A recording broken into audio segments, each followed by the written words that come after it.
to be slightly lower than the nearby mountain of Montjuic. He is quoted as saying that the work of man should never surpass the work of God. In addition, with this solution, the space of the church can occupy most of the block on which it stands.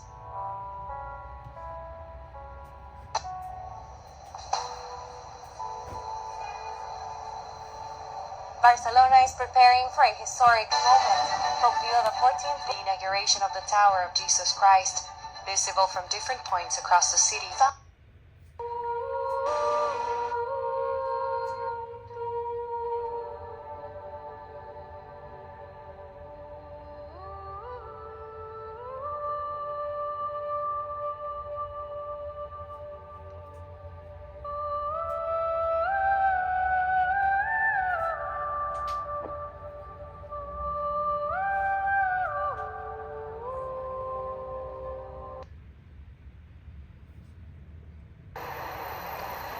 Hi, good afternoon. Today I'm in Barcelona and we are walking towards La Sagrada Familia. This is a monument of historic proportion and one of the wonders of the world. You know, it was started in 1860s when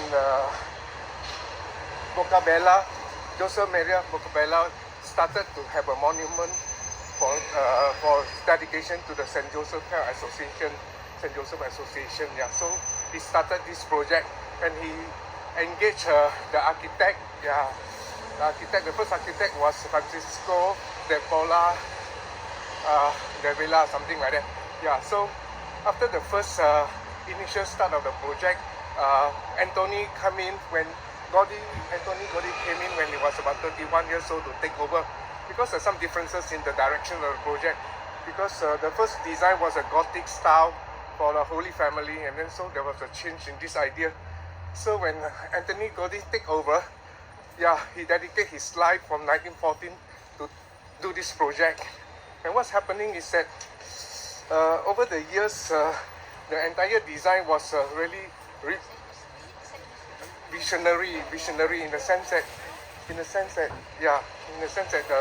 it encompasses a total of 18 towers and spires, 12 dedicated on each side to all the apostles, and then the 4 of the evangelists, Mark, Matthew, Luke, John, surrounding it with Mother Virgin Mary's tower, as well as the tallest Jesus Christ tower, which is about 172.5 meters. So this is a very wonderful sight to behold. People have all over the world has marveled at its architecture, which is really ahead of its time. They call it hyperbolic something, parabolic something. Yeah, so it's really fantastic. Yeah, but over the years, the project also take through different paths, because at a certain time it was stopped because of revolution and disagreement and all that. Yeah, and then the most important thing was that in 1926, on 10th of June, Antoni Gaudi suffered a tragic tram accident and was not even recognized lying on the street. And I think everybody mourned for him, for his talent, for his vision, for his commitment, because he even stayed inside the project to build this project, to focus his entire life and energy on it. So it's really a testament and a testimony of his vision. Yeah, so right now we are getting closer to it. Later when I'm there, I'll share more and tell you more about what's happening inside this project and the different details of it. Yeah, we are getting closer and closer.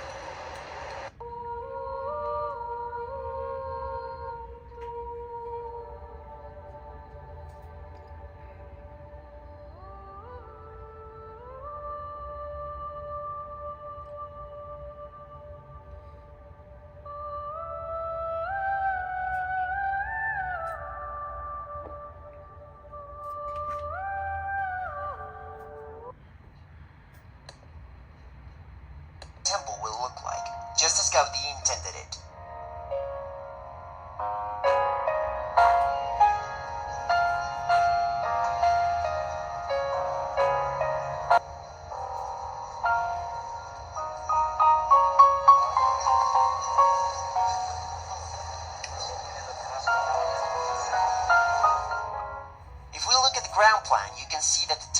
has a Latin cross plan, as usual in Gothic cathedrals. The transept runs from the Nativity facade to the Passion facade, and it's 60 meters long. The nave extends from the Glory facade to the apse, and it is 90 meters long. As I said before, the cloister surrounds the entire basilica. This makes it possible to hold processions inside without having to exit the building or cross the nave and aisles. This was a problem in Gothic cathedrals. In addition, with this solution, the central church and 2 aisles on either side, and there's a proportional relationship between them. The distance between each column in the aisles is 7.5 meters. If we double this number, we get the width of the nave, 15 meters. And if we double this number again, the result is the height of the aisles, 30 meters. The central nave rises to a height of 45 meters, which is another multiple of 7.5 church, although he gradually incorporated his own innovative building solutions. At a glance, we can see that the building has a pyramidal structure. With this shape, the architect hoped to suggest the connection between the human and the divine. 3 of the elevations have towers, while the 4th presents a semicircular shape. This is the apse. Therefore, the temple has 3 facades, each dedicated to a key moment in the life of Jesus Christ: his birth, his death, and his eternal life. The exterior of the building is an authentic Bible of stone. The Sagrada Familia is inspired by the Gospels, and it aims to convey the spirit of the Christian faith to people from all over the world. When completed, there will be a total of 18 towers that will create an impressive sensation of verticality. 9 of them have already been completed, 4 in the east facade and 4 in the west facade, as well as 1 at the top of the apse. The central tower will be the tallest of them all, and it will be dedicated to Jesus Christ. 4 towers will surround it, honoring the 4 evangelists. The tower on top of the apse is the second tallest, and it is dedicated to Virgin Mary. The remaining 12 towers will be dedicated to the 12 apostles, 4 in each of the 3 facades.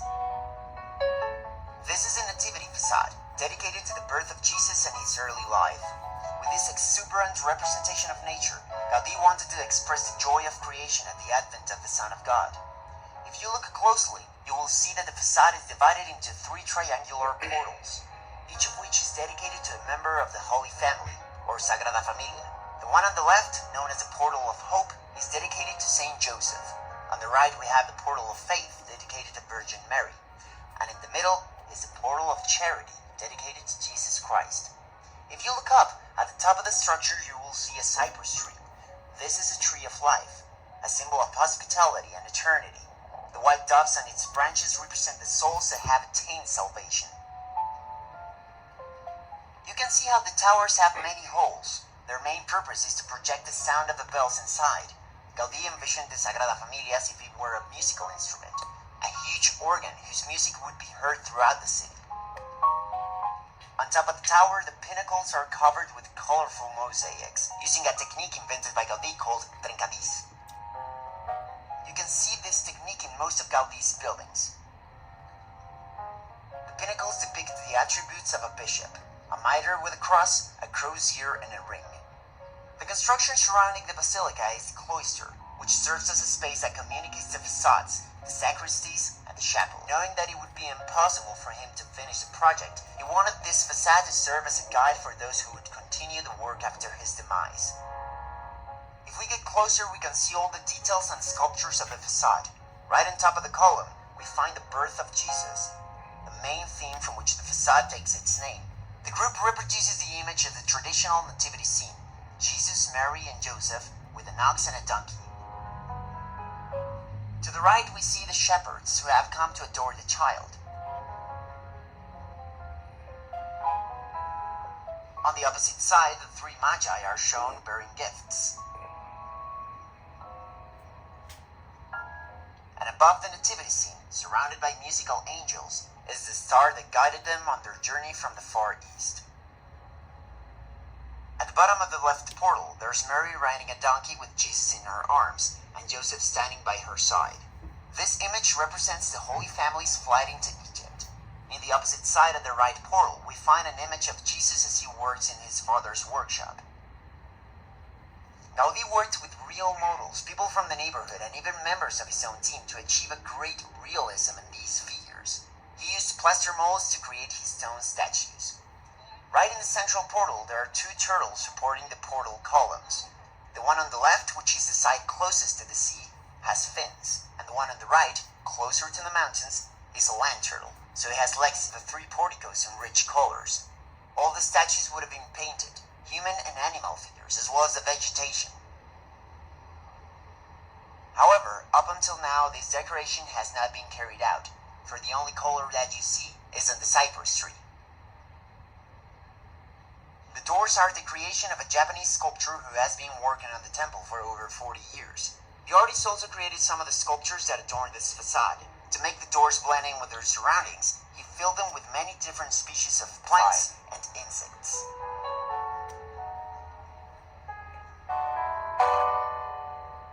The galleries on top of the aisles are reserved for the choir. You can see dark dots scattered across the railings representing musical notes in the scores of liturgical hymns.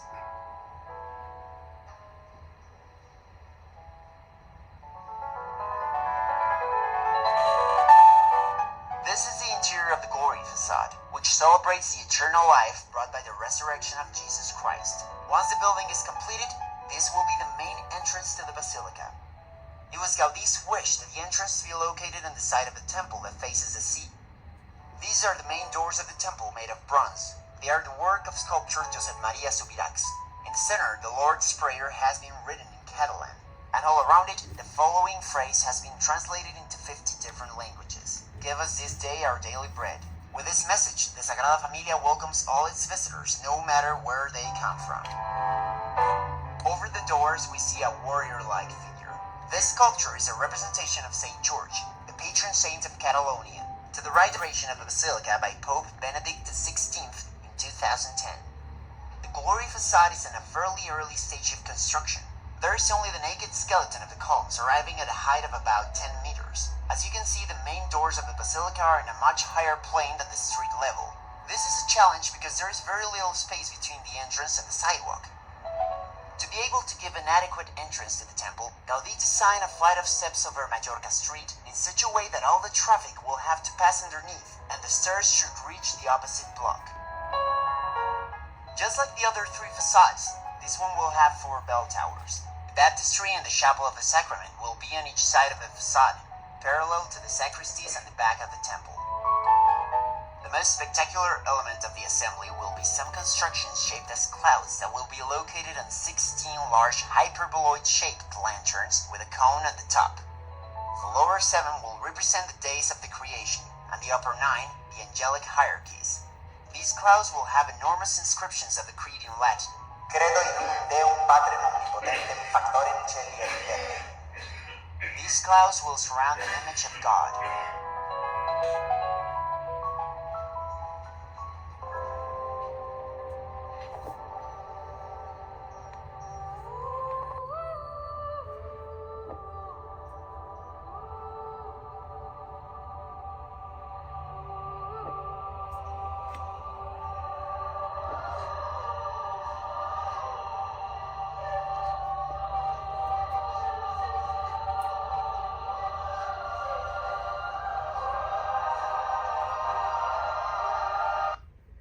The apse of the basilica.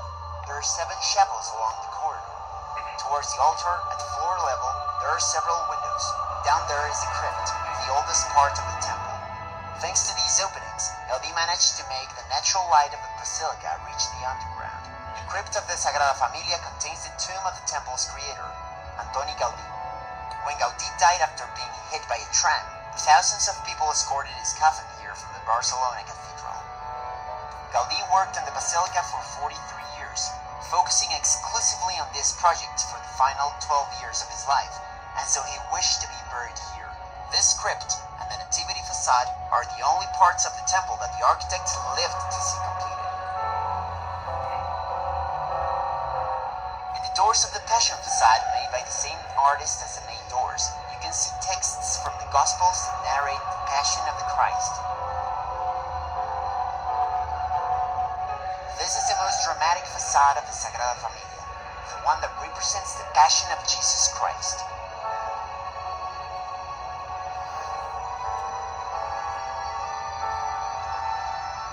far left, we see a group of sculptures that represent the Last Supper.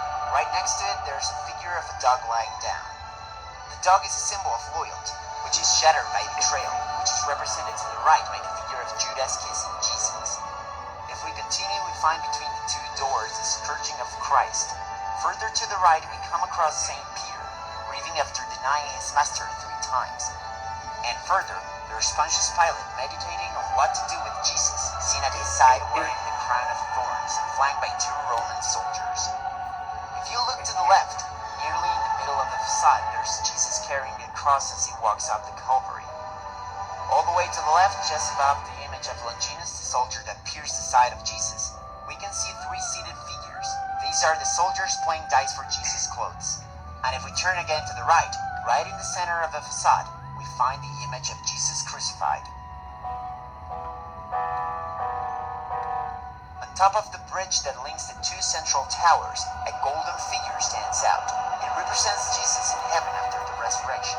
So as inspiring as it is, this facade also contains a message of hope. All the figures in this facade were made by Josep Maria Subirachs. The late artist worked on the temple for nearly 20 years and enriched it with his personal style.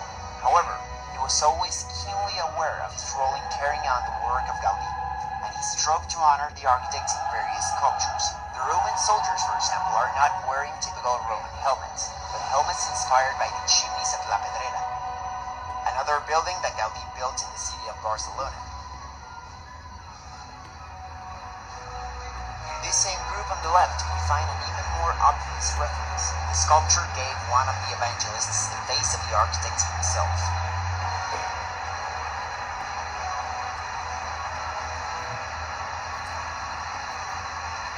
Also, there's a square to the left of the sculpture of Judas' kiss. It's a magic square. If you add up any of the lines in any direction, the sum is always 33, Jesus' age at the time of his death. Gaudi drew what he wanted this facade to look like. He wanted to reflect Christ's passion and capture his pain.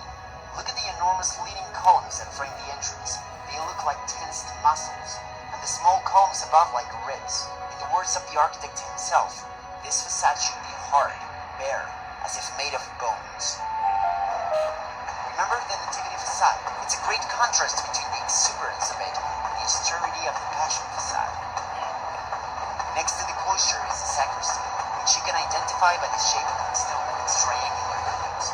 This is where priests prepare and dress for Mass, and where the objects used during liturgical ceremonies are kept.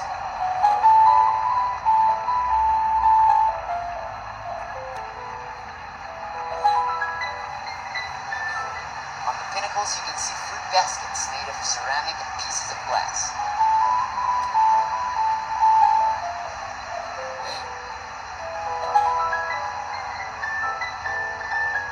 The freestanding brick building to the right houses the Sagrada Familia schools. Gaudi designed it for the sons and daughters of the temple workers.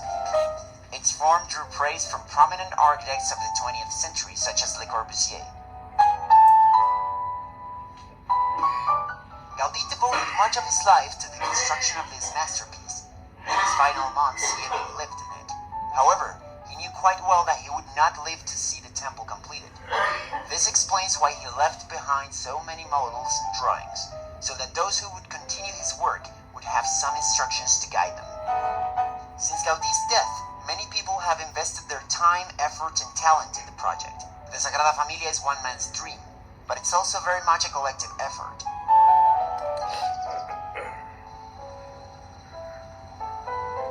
You can see in this model the finished parts of the church in white.